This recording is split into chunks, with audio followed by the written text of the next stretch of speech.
यह बात उन दिनों की है जब बुद्ध वन में अपना समय व्यतीत कर रहे थे। इस समय तक बुद्ध की प्रसिद्धि दूर दूर तक फैल चुकी थी।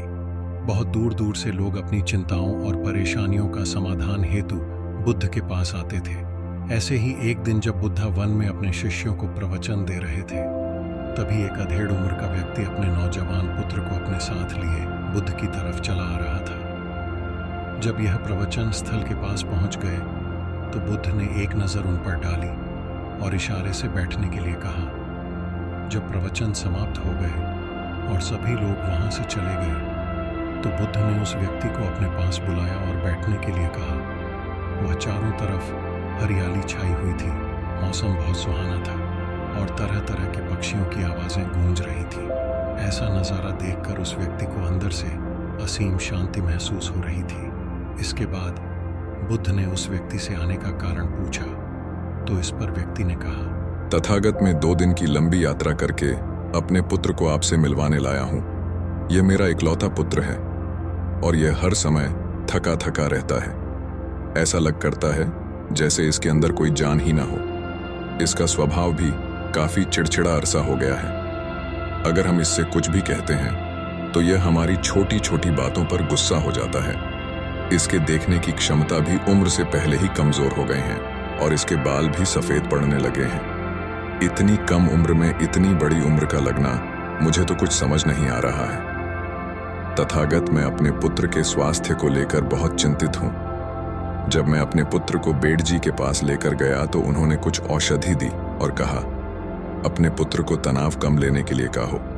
वो अपने दिमाग में बहुत अधिक तनाव लेता है, इसलिए उसकी ऐसी हालत हो गई है। लेकिन मैंने उसको बहुत समझाने के बाद भी तनाव का मतलब समझ नहीं आया। मुझे नहीं पता कि तनाव होता क्या है, यह किन कारणों से आता है और उसे कैसे अपने पुत्र के दिमाग से निकाल। लेकिन मुझे सबसे पहले तो यह समझना है कि तनाव होता क्या है। इसीलिए तथागत मैं आपके पास आया। कृपया आप मेरी समस्या का समाधान कीजिए। यह सुन बुद्ध उसके पुत्र को बड़े ध्यान से देखते हैं। उसके चेहरे को देखते हैं, उसकी आंखों को देखते हैं और फिर उसके हाथों की नब्ज को भी देखते हैं। ये सारी विधि करने के पश्चात बुद्ध उस व्यक्ति से कहते हैं कि तनाव लेना तो कोई नहीं चाहता, लेकिन फिर भी या करना लोगों के दिमाग को दीमक की तरह पकड़ लेता है और व्यक्ति जान भी नहीं पाता है कि वह तनाव में जी रहा है। लेकिन अगर व्यक्ति तनाव के कारणों को अच्छे से समझ लेता है और तनाव के बारे में कोई ऐसा पैमाना बना लेता है जिससे वह जान सकें कि वह कितने तनाव में है, तो वह इस समस्या का समाधान भी खोज सकता है। सबसे पहले तो तुम यह समझो कि तनाव होता क्या है। जब भी कोई व्यक्ति कोई काम कर रहा होता है लेकिन उसका मन कहीं दूर भटक रहा होता है, कल्पनाओं में होता है, तो उसके शरीर और मन के बीच एक दूरी पैदा हो जाती है। यह दूरी जितनी अधिक होगी, व्यक्ति उतनी ही ज्यादा बेहोशी की अवस्था में होता है और शरीर व मन के बीच की दूरी और खिंचाव को तनाव कहा जाता है। आखिर कोई पसंदीदा खेल खेलने के बाद व्यक्ति चुस्ती और प्रसन्नता से भर जाता है, जबकि उसने तो अपने शरीर को थकाया है। लेकिन समझने वाली बात यह है कि खेलते समय मन और शरीर एक साथ पूरी तरह से उस खेल में केंद्रित होते हैं, जिससे शरीर और मन के बीच दूरी पैदा नहीं होती और कोई तनाव पैदा नहीं होता। और अगर दिमाग में कोई तनाव था तो वह भी दूर हो जाता है।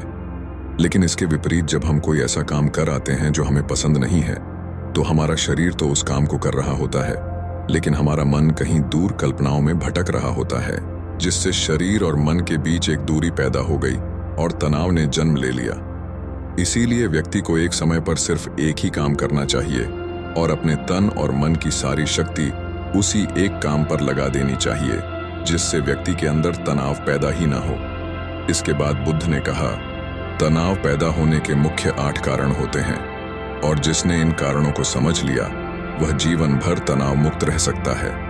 मुख्य कारणों में सबसे पहला कारण है अति महत्वाकांक्षी होना। महत्वाकांक्षी होना अच्छी बात है, लेकिन क्या कभी आपने इस बात पर ध्यान दिया है कि इंसान के लक्ष्य कभी पूरे ही नहीं होते हैं। उसका एक लक्ष्य पूरा हुआ नहीं कि वह दूसरे की तरफ भागने लगता है, दूसरा पूरा हुआ तो तीसरे की तरफ, और इस तरीके से वह अपने लक्ष्यों को पाने के लिए जिंदगी भर गोल गोल घूमता रहता है। इसीलिए जो व्यक्ति अति महत्वाकांक्षी होता है, जिसने बड़े बड़े लक्ष्य बनाए होते हैं, वह वर्तमान में कभी रह नहीं पाता है। उसका मन सदैव भविष्य की योजनाएं बनाने में ही व्यस्त रहता है। उसका शरीर तो वर्तमान में रहता है, लेकिन मन भविष्य में ही रहता है, जिससे मन और शरीर के बीच दूरी पैदा हो जाती है और वह तनाव भरी जिंदगी जीने लगता है। बुद्ध के मुंह से यह बात सुन उस लड़के ने कहा है, बुद्ध, तो फिर इसका मतलब है कि हमें लक्ष्य नहीं बनाना चाहिए, क्योंकि लक्ष्य बनाना भी तो महत्वाकांक्षा ही है। इस पर बुद्ध ने कहा, जीवन में लक्ष्य बनाना कोई गलत बात नहीं है, लेकिन समस्या तब उत्पन्न होती है जब वह अपना पूरा ध्यान उस लक्ष्य से मिलने वाले परिणाम पर ही लगा देते हैं और उसके परिणाम की चिंता करते रहते हैं। व्यक्ति को वर्तमान में जीना आना चाहिए। आप लक्ष्य बना लिया और उस लक्ष्य की प्राप्ति के लिए कड़ी मेहनत करेंगे, लेकिन साथ ही साथ आपको इस बात का भी ज्ञान होना चाहिए कि आप अब भी वर्तमान में जी रहे हैं और वर्तमान ही सकते हैं। बुद्ध ने आगे कहा, तनाव का दूसरा सबसे बड़ा कारण है ईर्ष्या करना है। जब व्यक्ति ईर्ष्या और जलन से भर जाता है तो उसका मन अंदर से सड़ने लगता है। ईर्ष्या एक आंतरिक घाव है। आंतरिक घाव यानी मन का घाव। व्यक्ति के शरीर का घाव भर सकता है, लेकिन मन का घाव कभी नहीं भर सकता। इसीलिए व्यक्ति को दूसरे की खुशी और तरक्की से कभी ईर्ष्या नहीं करनी चाहिए, क्योंकि ईर्ष्या तनाव का कारण है। इसके बाद बुद्ध ने तनाव का तीसरा कारण बताते हुए कहा कि आरुषिपूर्ण काम न करना। इससे भी मन में तनाव पैदा होता है। जो काम करना हमें पसंद ही नहीं है, जिस काम में हमारी रुचि ही नहीं है, उस काम में हमारा मन लग ही नहीं पाएगा। हमारा शरीर तो वहीं बैठा रहेगा, लेकिन हमारा मन कल्पनाओं की उड़ान भरेगा। शरीर और मन के बीच दूरी पैदा हो जाती है और व्यक्ति तनावग्रस्त हो जाता है। इसीलिए इंसान को हमेशा अपनी रुचि के अनुसार ही कार्य करना चाहिए। अगर व्यक्ति ने यह पता कर लिया कि उसे कौन सा काम करना पसंद है और वह उसी काम को अपने जीवन का लक्ष्य बना लेता है, तो फिर वो काम उसके लिए काम नहीं बल्कि एक खेल बन जाता है। फिर बुद्ध ने कहा, तनाव का चौथा कारण होता है किसी दूसरे से अच्छा रखना। बुद्ध ने उस व्यक्ति की ओर इशारा करते हुए कहा, एक पिता होने के नाते तुम्हारी अपने पुत्र से बहुत सी अपेक्षाएं हो गया कि तुम्हारा पुत्र एक बहुत ही कामयाब इंसान बने। तुम मेरा नाम रोशन करें, जैसा तुम चाहते हो उस तरह का जीवन जिए, तुम्हारी हर बात माने। लेकिन क्या आज तक कभी किसी की सारी अपेक्षाएं पूरी हुई हैं? जब भी कोई व्यक्ति किसी दूसरे से कोई अपेक्षा रखने लगता है तो वह अनजाने में अपने लिए तनाव पैदा करने लगता है।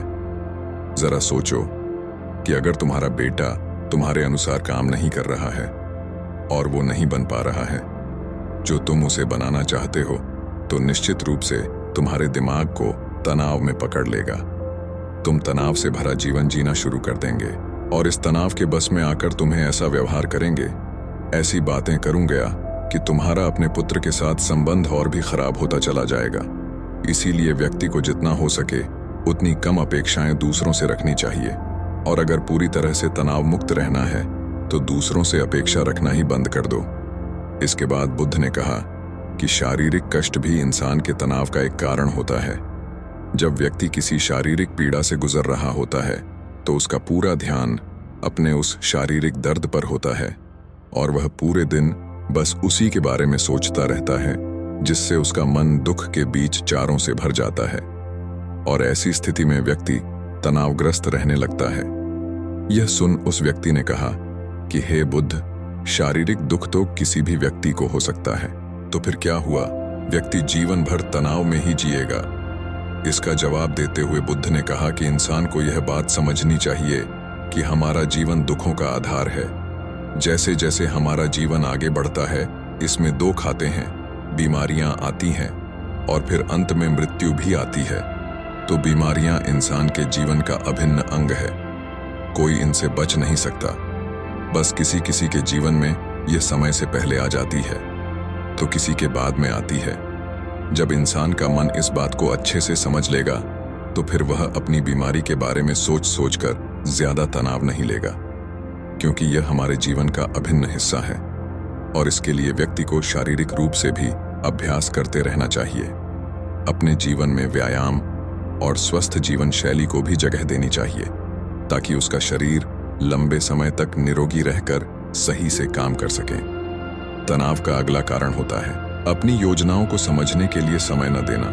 कुछ लोगों के दिमाग में कोई विचार आया ही नहीं कि वह बिना सोचे समझे ऊपर काम करना शुरू कर देते हैं, और जब उस काम में उन्हें असफलता मिलती है तो वह तनाव से भर जाते हैं, क्योंकि उन्होंने उस काम को शुरू करने से पहले उसके बारे में पूरी जानकारी इकट्ठा नहीं की थी।